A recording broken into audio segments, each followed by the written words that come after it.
what is Easter? As I mentioned a little earlier, it's a celebration of the resurrection of Jesus Christ.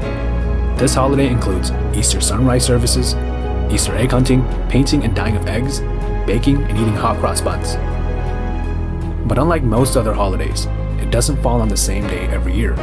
In fact, it's celebrated on the first Sunday after the full moon of the vernal equinox, also known as the spring equinox or the March equinox.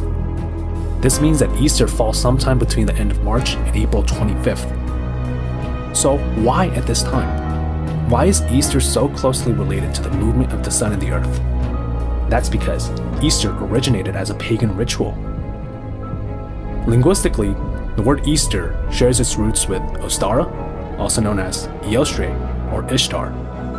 Those three words are just different names for the same goddess, depending on that pagan culture. The holiday of Ostara is a pagan holiday, and it's celebrated even today. Depending on the year, it's celebrated sometime between March 19th and the 21st, and it honors their goddess Ostara. To celebrate, pagans put out food such as eggs and sprouts to celebrate the fertility of the land. That's because Ostara, or Eostre or Ishtar, is a goddess of fertility. Ancient pagans would actually celebrate this holiday by having sex rituals. They'd engage in sexual acts where virgins who represent the goddess were impregnated by priests of Baal.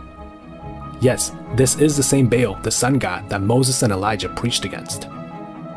Now, these babies would then be born about 9 months later, around the end of December, when they would celebrate the sun god. Then on the following Ostara day, or Eostre or Ishtar day, these babies would be sacrificed. But why? You may be wondering why. How did something like this become linked with Christianity?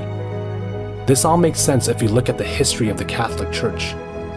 At 312 AD, the Roman Emperor Constantine converted from paganism to what's known today as Roman Catholicism. After converting, he tried to Christianize the entire empire, which still mainly consisted of pagans.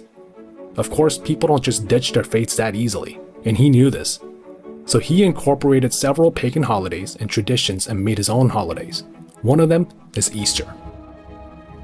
Now let's talk about the Easter eggs and Easter rabbits. Where do they come in? Both eggs and rabbits are symbols of fertility. Eggs actually played a big role in the pagan rituals that we spoke about earlier. After sacrificing the babies, they get the blood of the babies and use that to dye the eggs, which were then placed in rabbit nests. This is the origin story of Easter egg hunting. This is some dark stuff.